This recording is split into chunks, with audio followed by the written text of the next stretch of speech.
Recording.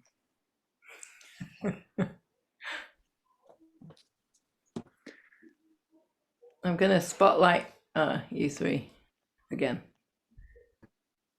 If you must. So yes, when you do come back, if you could turn on your video just at least for a moment so we know you're here.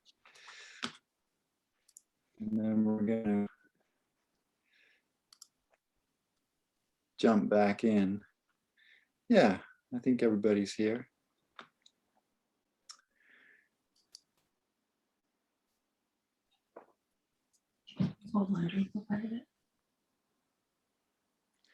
So, Alexi and Michaela, thank you again so much for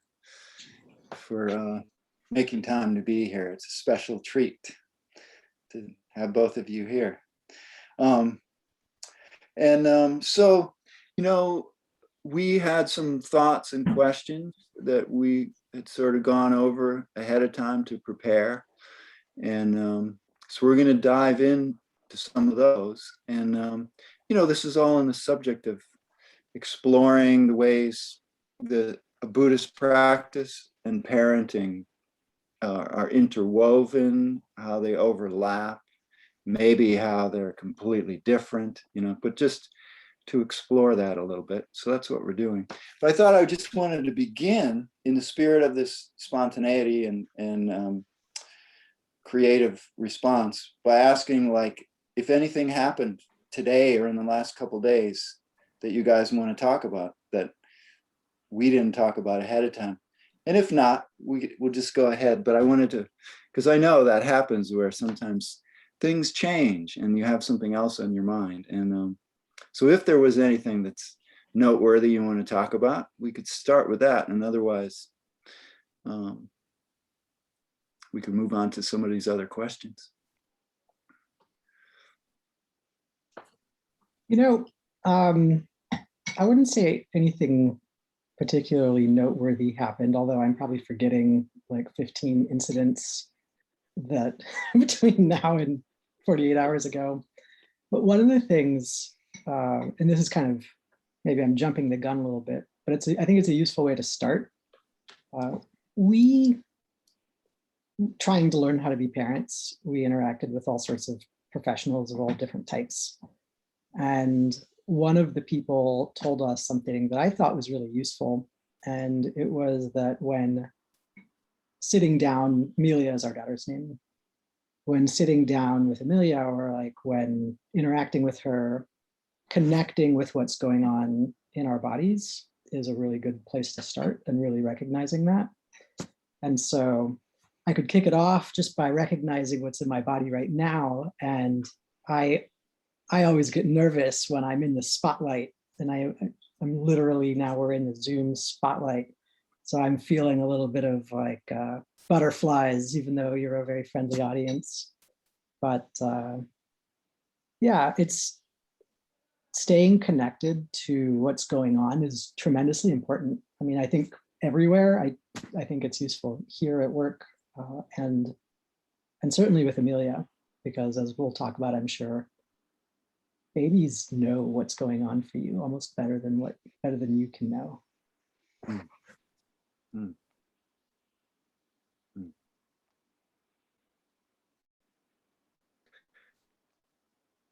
Yes, that sounds very insightful and very much part of Buddhist practice.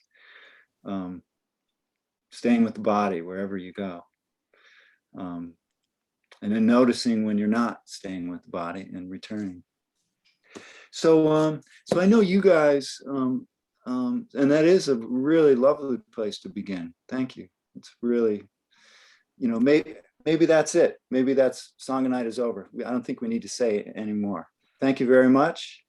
And that pretty much encapsulates it. And hope you guys have a nice evening. So I know that you guys, one subject you guys were talking about was getting your kids to sleep, and what's involved in that and how you do that and what that sort of brings up. in terms of your practice. And I think maybe you had said it's like a ripe area for practice. So is there anything there you guys want to kind of jump in with on that subject? Well, basically, if you get any parents together, they're going to spend 85% of the time talking about how to help their kids sleep or how to help themselves sleep. And then the other 10% or 15% about their children's poop, probably. So we will focus on the sleeping and not the poop part. So that, I mean, it was kind of a joke. I mean, Alexi and I got together to, catch up and talk a little bit about preparing for this. And we spent like most of the time talking about how do you get your baby to sleep? But in that, it was, a really great conversation about just what that experience is like for us. And just this whole idea of like getting your kid to do anything is really a false idea. I mean, basically, especially as they get a little bit older, Wixom, this is her, by the way, since we might be talking a lot about her. That's Wixie. I don't know if it's kind of fuzzy. But she's 2 now, and the more I try to get her to do anything, the more she resists. And that's her job. I mean, like her entire job as our child is to learn how to become independent. And it really calls up for me, like Alexi was saying, like if I can stay present with myself and present with her and like recognize what's happening, then I can let go of trying to make her do something and recognize where there's a creative approach in that situation, and usually then help her find a way to do the thing that we need to do. Speaking of, hi honey, are you going to bed?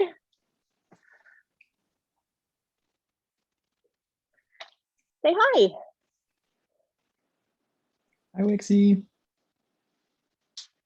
These are Mommy's friends. Mama's friends. Yeah. Hello, Wixom. Yeah. Okay, are you going to bed? Okay. I love you. Thank you. That a panda? Is that a panda bear, or what kind of bear was that? That was a panda. Her favorite is panda. Yes. And is that panda's name, Panda? Yes. Keep things simple around here. Yes.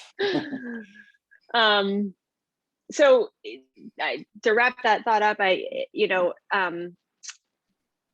think one of the takeaways from that, I mean, for us, for me, is just it can be a really wonderful practice for myself of being present and being available to what arises and taking her cues, and that results in a more easeful experience with her. And for me, I don't feel like I have to be so in control anymore, and usually a better kind of outcome to the whole thing. But when I clamp down and like really try to make her do something, then it just, it's a shit show. I like to put snarky comments in chat as people are talking. So I don't know if you saw that. But Oh, what do we have here? you really let go. No, it's so hard. Yeah. It's so hard. I mean, like a 2-year-old does not want to brush their teeth all of the time, and they have to brush their teeth. And sometimes, like as a parent, you have to make them brush their teeth, and it sucks. And so like trying to find that line of like, okay, how do I like help you get to this place where you can do that thing, and it's coming from the right place and the right intention on my part. But yeah, this is all the ideal, right? Can I jump on, because that's a really good train of thought right there about how I'd never been a parent before. I had a cat, which I'll say that I think pets are like, a good sampler of what it's like to have a baby. But But I could walk away from the cat and like she would live. And I was confident that I wasn't a terrible person if I like left for 12, 24 hours. You can't do that with like Amelia is about 5 months old now.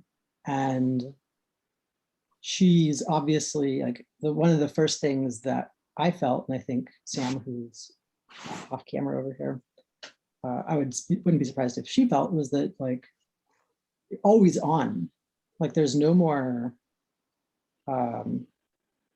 getting away from everything, you know, like maybe for a little bit, but it's this always on feeling that was the most striking at first. And that makes it difficult to,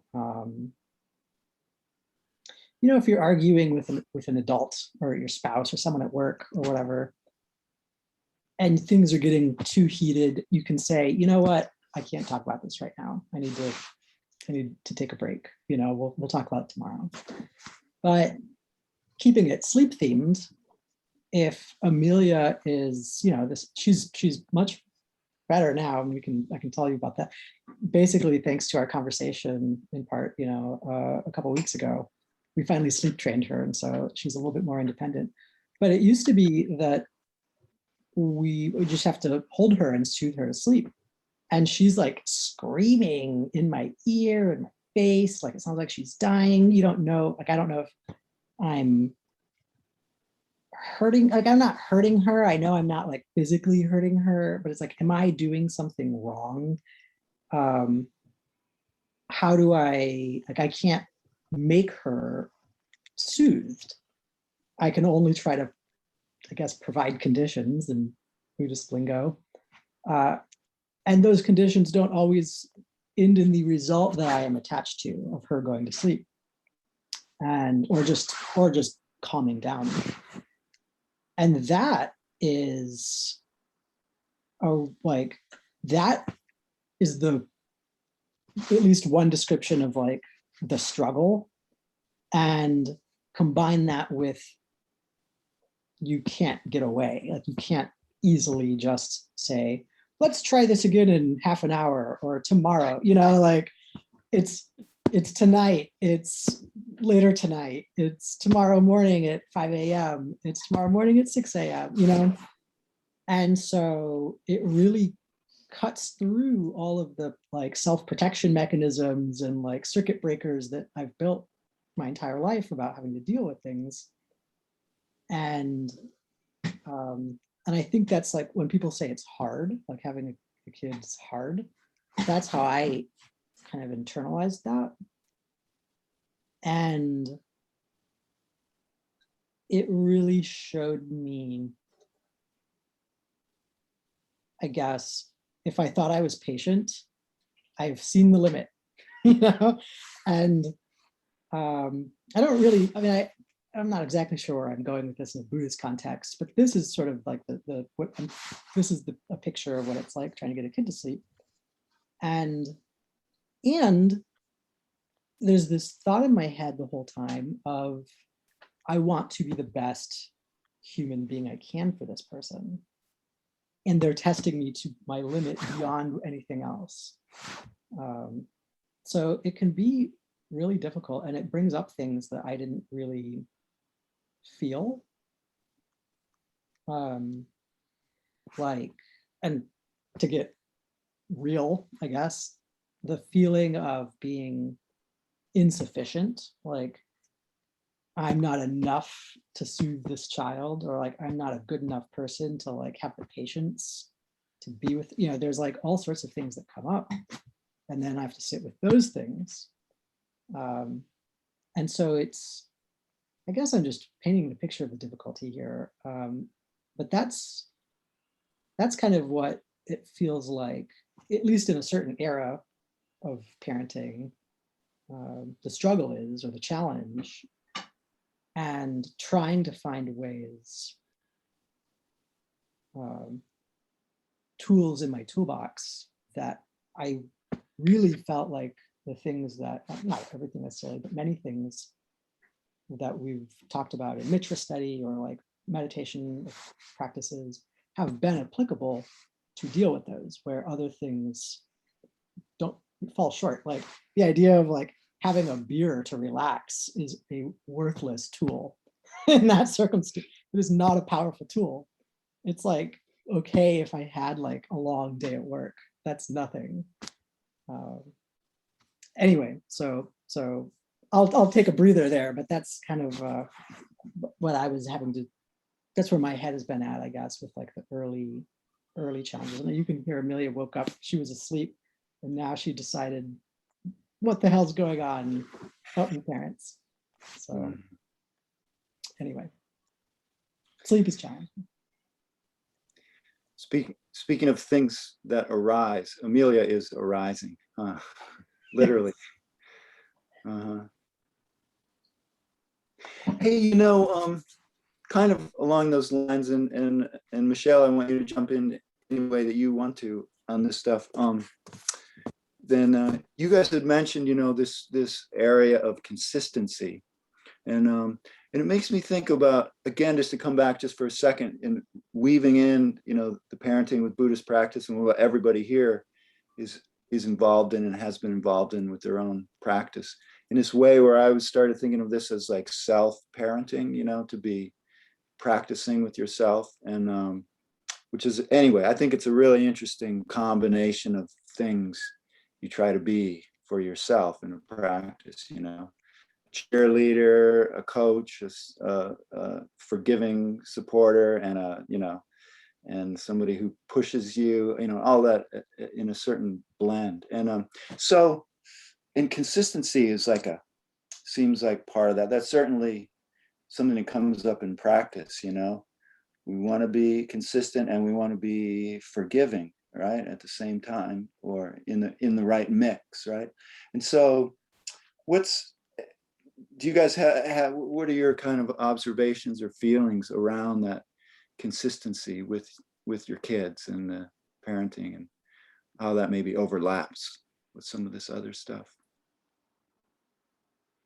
Well, there's a couple different aspects of consistency with children, and I think connecting to our own practice and parenting ourselves. Especially younger kids really thrive with consistency and structure. So it's not rigidity, but it's that they know, what's going to come next, kind of, and that they are prepped for that. And especially like around a bedtime routine. So it's never that you like absolutely have to do it exactly like this at this exact time, but that there's predictability to it. And it just, for them, especially because they're just absorbing so many new things constantly and growing and learning so fast, that consistency is really reassuring. And then it helps them actually to grow and learn new things faster and better. So that's one aspect of consistency. And then there's just the consistency in which we interact with them, like that they have an opportunity to know what to expect from us. She's back. Good night. I love you. Maybe we should get Sleep good, baby. Amelia and Rixie together in their own Zoom. Yeah. I love you. Bye. Sleep good. And then I think for how that kind of relates to me, then in order to make that kind of all work, I need to have some kind of consistency to my like schedule and those sorts of things. But in bringing it back to kind of like an individual practice and parenting ourselves, I mean, I find that it's really, really hard to have like compassion and empathy for Wixom and what she's going through if I can't have that for myself. I mean, I think that's how it applies to every human being we interact with.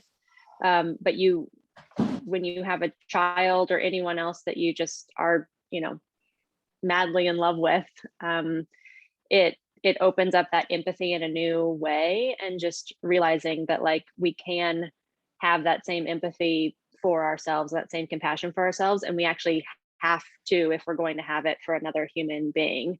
And I kind of do feel like we all have a toddler inside of us that, you know, doesn't know how to totally control its emotions and is trying to figure out the world, and does need some consistency and compassion and empathy, and we all to some extent can parent that toddler, and I think that is a really helpful part of, you know, my practice of just keeping that in mind, that we've all been, you know, a 2-year-old before. To some extent we still have a lot of those same tendencies, and so a lot of the same principles I apply to her, I apply to people that I work with, and I apply to myself, and it actually works pretty well. I like your answer. I mean, you covered about all the aspects I could think of. The thing that feels most, I think that it's difficult. Like we struggle with, you know, you read any number of baby books and they'll talk about you have to have a routine, a bedtime routine. You sing a song and then you read a book and then you change the diaper and then you breastfeed and then you go to bed or whatever, like whatever your order is. And it's like, you got to keep it consistent. And then you're like, well, what if she poops right after you feed her? Then like, what do you do? Like, you can't be, and so like trying to be consistent with a specific routine can be very challenging. And we try to, but it's made me think a little bit more, I don't know if abstract is the right word, but it's more of what you were talking about at the second part of your response about consistency of like approach. And it's not necessarily where I've gone to recently is it's not, we do try to keep the same routine if we can, but a consistent approach of valuing, I actually have a reminder in my phone to try to be kind and compassionate every day, and trying to be consistent about that as being my priority when I interact with people at work and at home, because kind of going back to like the bedtime routine and how sleep can just like cut you to to your soul, you know. At the end of the day, I find that of all the accomplishments or failures I could have, it is the failure to be kind and compassionate, or the success of being kind and compassionate, that matters the most, for positive or negative. And so that's been, I've had to kind of been forced to reduce, you know, like I'm giving ground on all these things about like, what exactly is the order of our, you know, of our bedtime? Like, did we sing Twinkle Twinkle Little Star first, or did we put her in the whatever first, pajamas? We try to do that, but failing that, that's okay. Like, that's not as important as trying to connect with the simple goal of being, it's not simple, I suppose, I guess it's simple but difficult. If those two are not mutually exclusive, of just trying to approach things with kindness, including myself. And that's, I think, like you said, one of the harder parts. So it kind of reminds me, this might be a bit of a stretch, but I was having a conversation earlier with Claudia and MJ, and the idea of simplicity came up, and how simplicity can be a path to meta. And that was it. I knew that there was something truthy in that, but I didn't really see it, you know, until I think it was MJ was helped explain it. Like, if you understand what your commitments are, then you can follow those through the difficult times, And it's a simplicity of what I'm aligned to. So I have decided to start a family, better or worse. It's cast my lot. And I think it's a good idea. Yeah, I'm still with that commitment. Now, I know if I use that as my guiding star in, difficult moments, it's hard to explain why, I suppose, now that I'm talking about it, but it helps. I guess because it gives reason and purpose to all of the effort that is required, when in the moment it can actually be really painful. Sometimes it's very pleasant and wonderful. And to me, it feels like that's connected. The simplicity and consistency with like a commitment, like the decisions that I've made, and the values that I hold. It's been a kind of a new realization in connecting with meta, as opposed to like, oh, like I like you, I have like friends and I feel that friend, warmth, and I would call that meta, and maybe it is. This feels like a different angle into it, of like I might have to do difficult things that are unpleasant, and that is another angle into meta.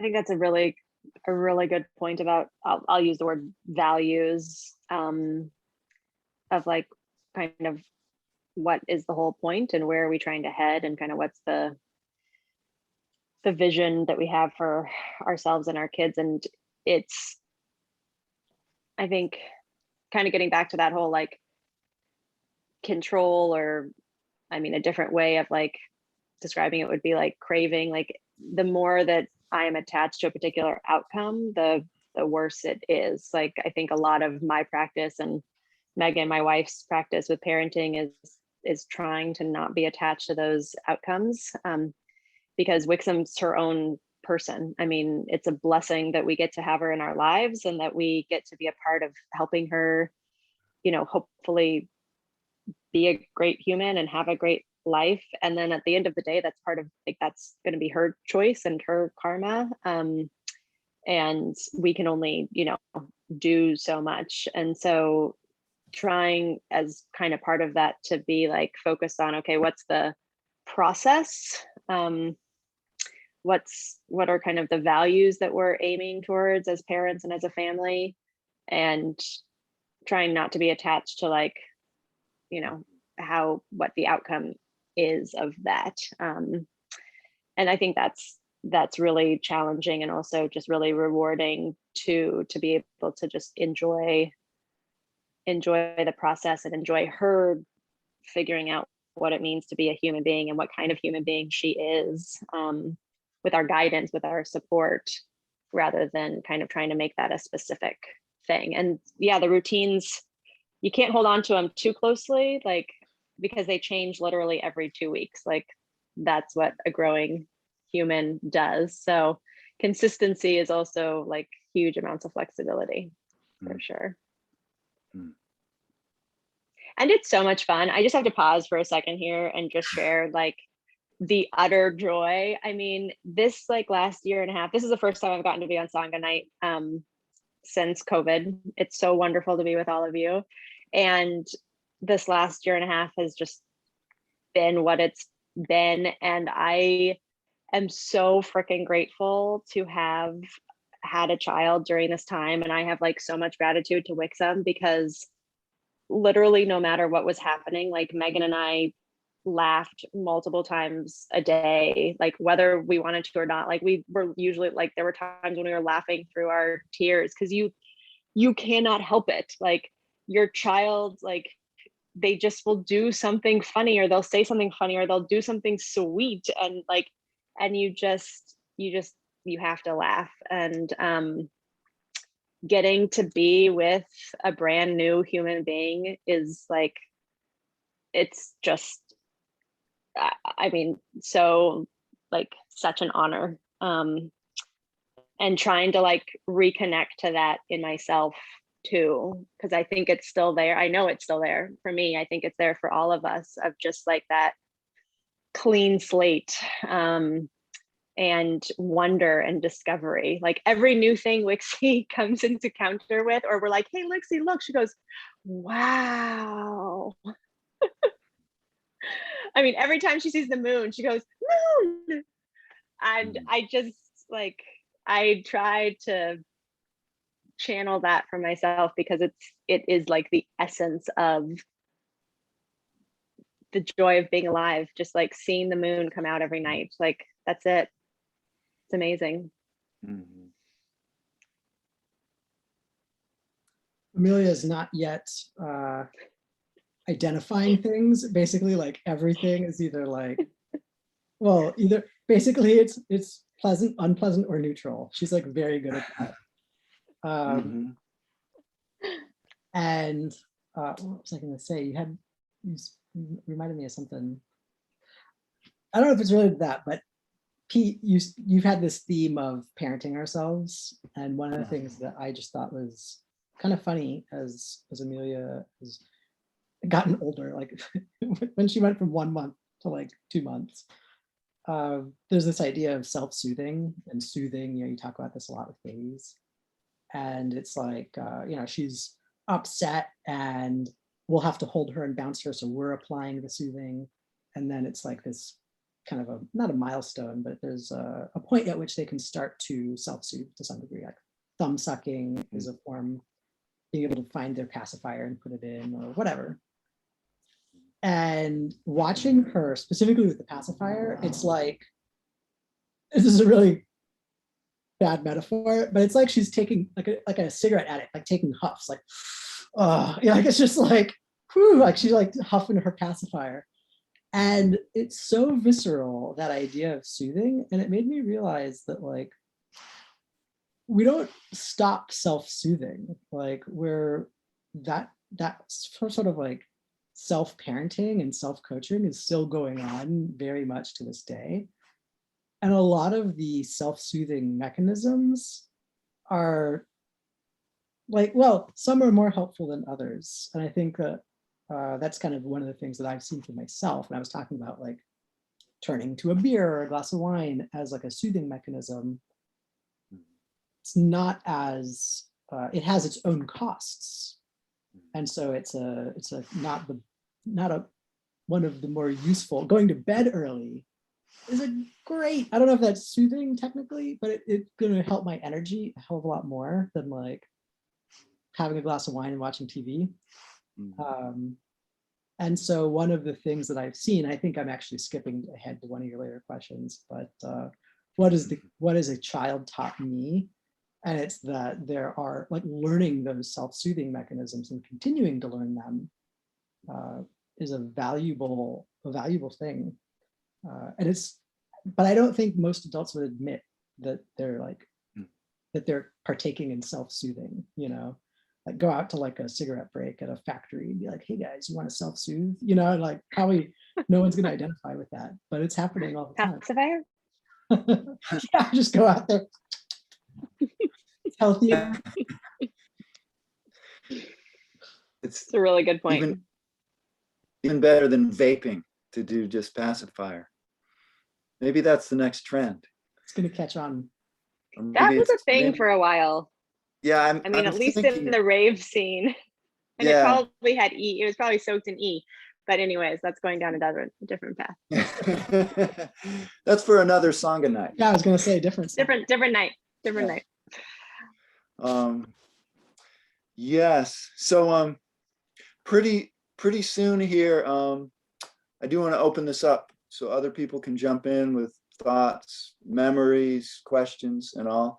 But I did want to just throw out sort of one more of these questions to you guys about transformation, and because so much of what you guys are talking about is so many obvious overlaps, and you're talking about metta and kindness, and you're talking about creative responses to situations, and you're talking about having a light hold on plans and control, and working with that. And so this idea of thinking about this idea of transformation, which of course so much a part of Buddhist practice, transforming our relationship with ourselves and transforming our relationship with the world, transforming the way we see other people and think of other people, so on and so forth. So I'm just listening to you and I'm thinking about the transformative aspects of parenting, and so many times I've heard, from parents that when this child comes into their life, it sort of changes a lot.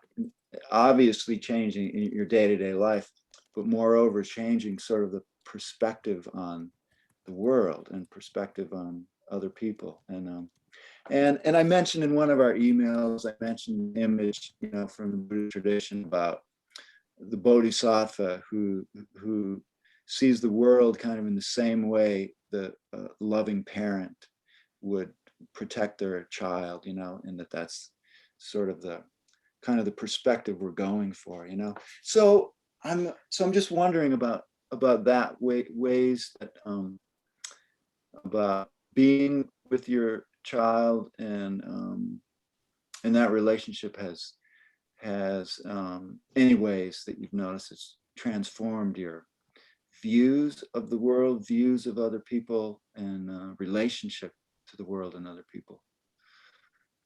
If there's anything there you want to jump in on. I think so. So Michaela and I had an email correspondence out like preparing for this, and there's a bit in the Dhammapada that I've read that was kind of sitting with me. It talks about family, and I'll read it because I have it pulled up. It's in the, I don't know if we call them chapters, but it's in the chapter, I believe, on craving. And it says, it's talking about there are fetters. It says, the wise say the fetters of iron, wood, and hemp are not strong fetters, but the infatuation and longing for jewels and ornaments, children and wives, family, as I interpret, that, they say, is a far stronger fetter, which pulls downward and, though seemingly loose, is hard to remove. This too the wise cut off, giving up sensual pleasure, and without longing they renounce the world.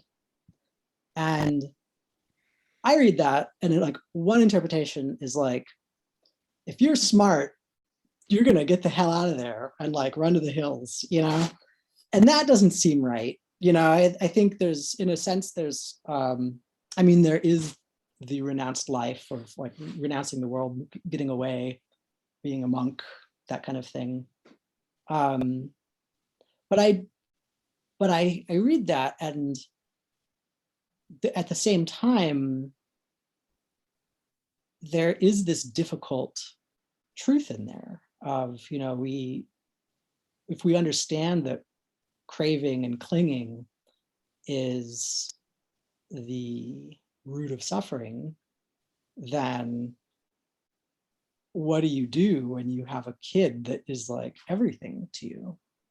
And that's a very challenging thought to sit with, and I wonder, like, am I kidding myself that I'm like trying to like work on ending my suffering? And Michelle, you got a really good response, I thought, and I don't want to put you on the spot, but if you want to talk about that a little bit, like how you relate to that, I thought it was really insightful. I really appreciated you bringing up this quote, because it's actually something that I think about a lot, of like, okay, this lifetime is probably not going to be my lifetime of enlightenment because I'm way too fettered. It wasn't going to be my lifetime of enlightenment anyways. I've got like way more to go no matter what, even if I was in a mountain cave somewhere. But, I like to make my wife and my child my excuse. And when I really look at my practice, like with Wixom and with Megan and everything else in my life, like, I think that for me, the truth of that quote is about craving and identity. And it's really interesting, like the things that are listed together. Like I would say that, my child and my wife are of much higher value than jewels, but at the end of the day, what all of that is things that we try to invest in or grow to reinforce our ego, potentially, and our children in particular. I mean, like, at the end of the day, this drive to have children is biological in order to reproduce ourselves. I mean, it is literally like the most egotistical thing we can do. And if we attach to that, if we attach to our children as our identity, I think that also is one of the like most harmful things we do to ourselves and to our children. Like if they have to be a certain thing or become a certain thing in order to reinforce who we are, like that's when it all starts to become so much suffering. And so the practice being like, if we can love our children with everything that we have and not identify with them or make them be part of our identity, then I think we're getting very, very close to understanding what this is all about. And our children are just one example of that. And a different way to think about it in some ways is, and this is a little dark, Alexi didn't want to bring up this quote because he thought it was too dark, but I'm about to make it way darker. When you have a child and when they're born, in some ways, you're already dead. And I say that in the sense that our children not only have no idea of what came before them in our lives, they don't really care. And it doesn't exist. And to some extent, like, their life stretches out in front of them and we're only going to be there for so much of it. And connecting to that, I find to be incredibly helpful to try to like loosen this attachment, because the time is already gone in some extent. And children change so incredibly fast. Like, the Wixie that was here even 3 months ago is like completely gone. And in some ways dead. Like, I mean, you just have to watch this like transformation and transition happening so fast in real time. And it's what's happening to all of us. We just don't get to see it on this scale as often. And that, like, again, we can choose to see it as really dark, or for my like purposes, like, I find it to be a huge gift, because I'm just like, all right, I have this moment in her development, like this is what she's doing now, and then it's going to be gone. And I can find a lot of joy in that. And then there's days like today I like almost cried 3 different times, like at random times of the day, because I was like, I'm almost dead. And there's, mourning to that too. So anyways, there you go, Alexi. Super dark. Thank you. Yeah, I didn't find that dark. Let's try again. No, I will say, if you want to slow the transformation, just get an infant again, because it's only been 4 months, and I swear it feels like 3 years have passed. Mm. So time is almost like crawling at this point. Mm-hmm. I know, but it's gonna, you'll see. Appreciate getting the sneak peek here. Well, cannot thank you guys enough. These are just like amazing insights. Thank you. And we just have 10 or 15 minutes or so, and I do want to give people a chance to jump in. And like I was saying, I mean, it occurs to me that we all have a relationship to parenting one way or another, either we've been parents or we've been parented. And again, like I was saying, it can mean a lot of different things. And some of those experiences were wonderful, and some of those experiences were maybe something other than wonderful, but we all have them. So anyway, in that spirit, and in any other spirit you choose, I want to give people a chance to jump in now if anyone has any thoughts or questions, or for these guys or just for all of us. And you can just unmute yourself if you want to jump in. We'll leave everyone in the group together here. Can we go to gallery? for you? Yeah, I think, can you go up on your top of your screen and Yeah, just can I- click all right. gallery? Will it do that? Okay, yeah. Okay, Yeah. that's great. All right, we got it. Yeah, I can see it. So I'll just start and to thank you both, Michaela and Alexi, for your wonderful insights. And I also want to say, I think you're very evolved for two young parents. I wish that I had had so much of your wisdom when my daughter was that age. I wish I'd had so much of your wisdom when she was 20 and 25. I didn't encounter Buddhism until just a couple of years ago, and it has helped me tremendously, particularly in the ways that you both highlighted. I think one, that it's all about change. And there's no point in attaching to any one thing, because in 2 weeks, when they're young, or in 2 years when they're a little bit older, or in 10 years when they're older still, it's going to change. And just when you think you've got the parenting thing down, well, then it changes and you realize, no, oops, not so much. And then the other thing is, just not attaching to outcomes, to preferences. Of course, we all have preferences. We all want our children to brush their teeth and have good teeth. But the reality is that sometimes they're not going to brush their teeth. And to get attached to that is only going to make it miserable for you and for them. So anyway, thank you so much. It was really a delightful share. I appreciate it. Thank you. Thank you, Maria. Alexi, I try to tell my wife all the time that she's just going to lose her teeth. She will not agree with me on that. Just let go. Yeah. Don't be attached to Let it those.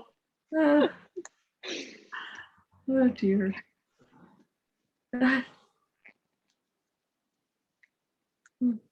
Well, kids do get a second chance, right? Because you have baby teeth, and then you have, it's like you get to practice. And then have you heard that one where people say, you don't have to brush all your teeth, only brush the ones you want to keep. Oh, Alexi, There's look at the background. Amelia. Hey, Yay. That's one of my favorite photos. That's such a good picture. Oh. Ah. I just want to thank you both. And I think your children are very, very fortunate to have such wise parents. Enjoyed listening to what you have to say. It rings very true. And yeah, thank you. Thank you. We have, well, I'll just speak for myself, lots of great ideals and values and aspirations. And some days, a version of that emerges, and other days it's miserable failure. So Also good teachers. such is life. I definitely want to thank the teaching Kula here at the Buddha Center. Yes. I use a lot of it. I should probably give you guys like royalties or something. Yeah. Well, The Donna's coming. I never had children, but I keep thinking Buddhist practice has made me develop a different relationship with my parents who are gone, but to think of them differently and with more compassion, understanding, and gratitude. So that's been extremely useful to me. Alexia, that comment that you made about if you're like doing everything with kindness and compassion, that was a really had a profound effect on me. It's just like when I'm thinking about, when I had that, when I don't have kids, but when I'm working with this kid or working with that adult, or exactly, that was very, very useful. Thank you for saying that. Thank you for the comment.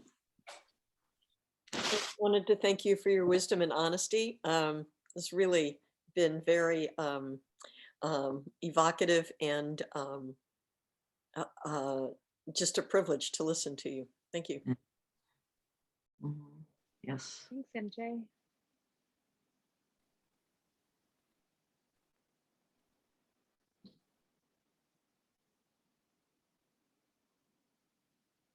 I don't know It's if a I'm- gift you've all given us to be able to talk and be listened to. That's something we don't get to do as much anymore as adults with kids. So thank True. I you got very out much. of bedtime by having to do this. So Yeah, we owe our spouses a huge debt of gratitude. They're the real reason that we're here tonight. absolutely. Well, I just want to say it's great to see you both. Yeah. It just makes me so happy that you're doing this thing that you've both dreamed of doing for so long. And you know, as you know, I don't have children, and I just think it's such a, like I always say, oh, I'm too selfish to have kids, because it's just such this thing where you are outside of yourself. You really are not, I don't know, it's like what a practice of not self, you know. and I've always heard parents say, oh, it's this like intense experience of love that you can't really know until you have a child yourself. And I was just wondering, like, what has that experience been for you? Like, has your capacity for love, do you feel like that has been like blown wide open with having your children? That's a good question. Do you want to go first? I will, and I don't want to, I don't know, disillusion the romanticism of it all. Like I love my daughter so much, and I haven't experienced that. Like the first time I held my baby, I never knew what true love was until I held, like, that wasn't my experience. I think if there's anything that has expanded for me, like, it's patience and presence and empathy, maybe more than love, and maybe those are versions of love and other words that we use for it. So I haven't experienced like a different kind of love for Wixom per se, but it's just or like an expanded capacity necessarily, but getting to connect to more of like the essence of a person, because I think in connecting mostly with adults for a very long time in my life, most of us have built up like lots of boundaries and barriers and things to connection with ourselves and connection with the earth and with the universe and with each other. And so being with a human that hasn't done that yet has helped me to break down some of those things for myself, and then to recognize that that person is still there for others that I'm encountering, and just trying to connect with that part of them more. So I think that's more of the empathy, I guess. I'm not sure if I answered your question, Radayashri, but yeah. Kind of, what has your experience been, with that?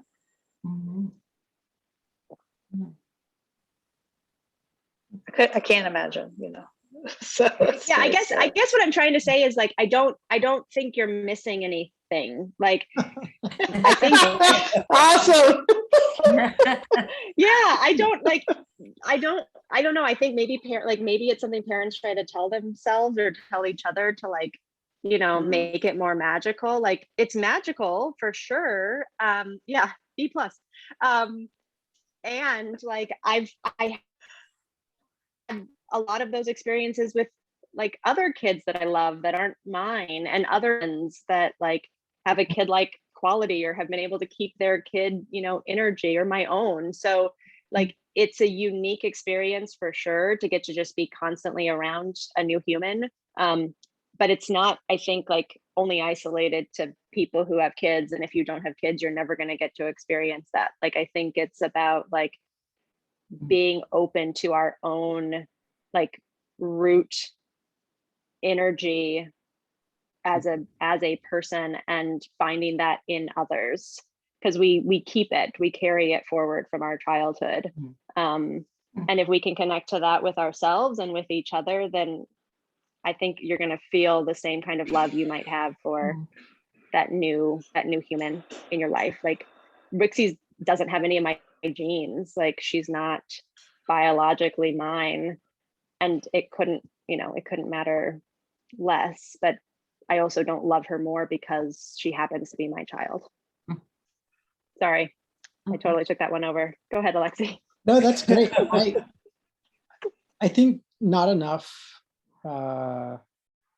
people, I don't know if people aren't telling the truth. You can't tell people what their truth is, obviously. Yeah. But I think that that's a very useful message to hear, that that's not commonly advertised. Everyone wants to say it's like, oh, it was the best thing that ever happened to me. It's like, well, maybe, but like, it was also probably the worst thing that happened to you at some points too. The scale is turned way up. I will say,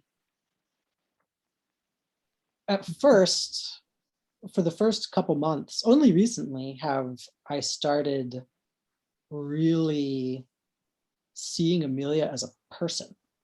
And because at first she's kind of just like a blob that like cries, and it's like, wait a minute, this is my kid. There's like a lot for the brain to process, I think. But now, okay, she's a person. You saw that photo, like getting her to smile is really heartwarming.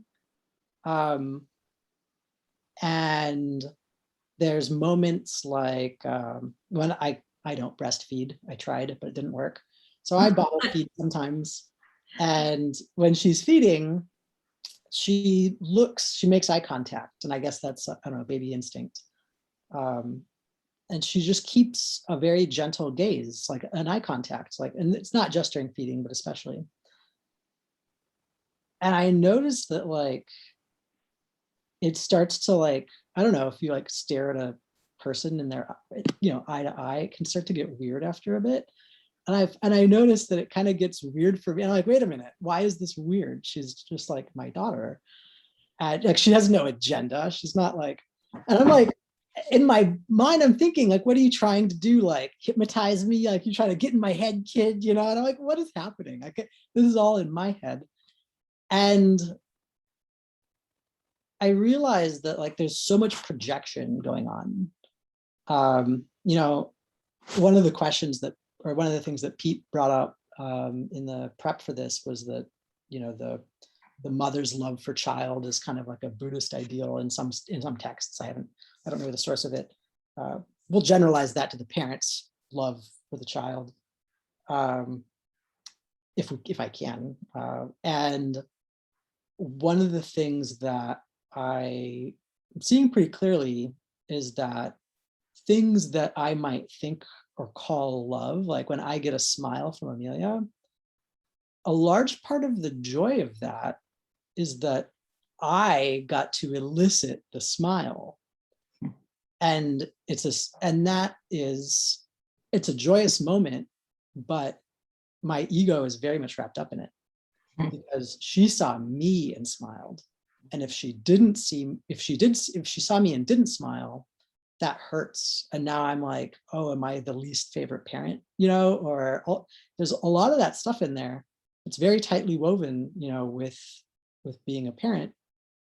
And it's not this pristine, like virgin snow meadow land, where there's ego is still there, deeply woven in it. And there are new experiences.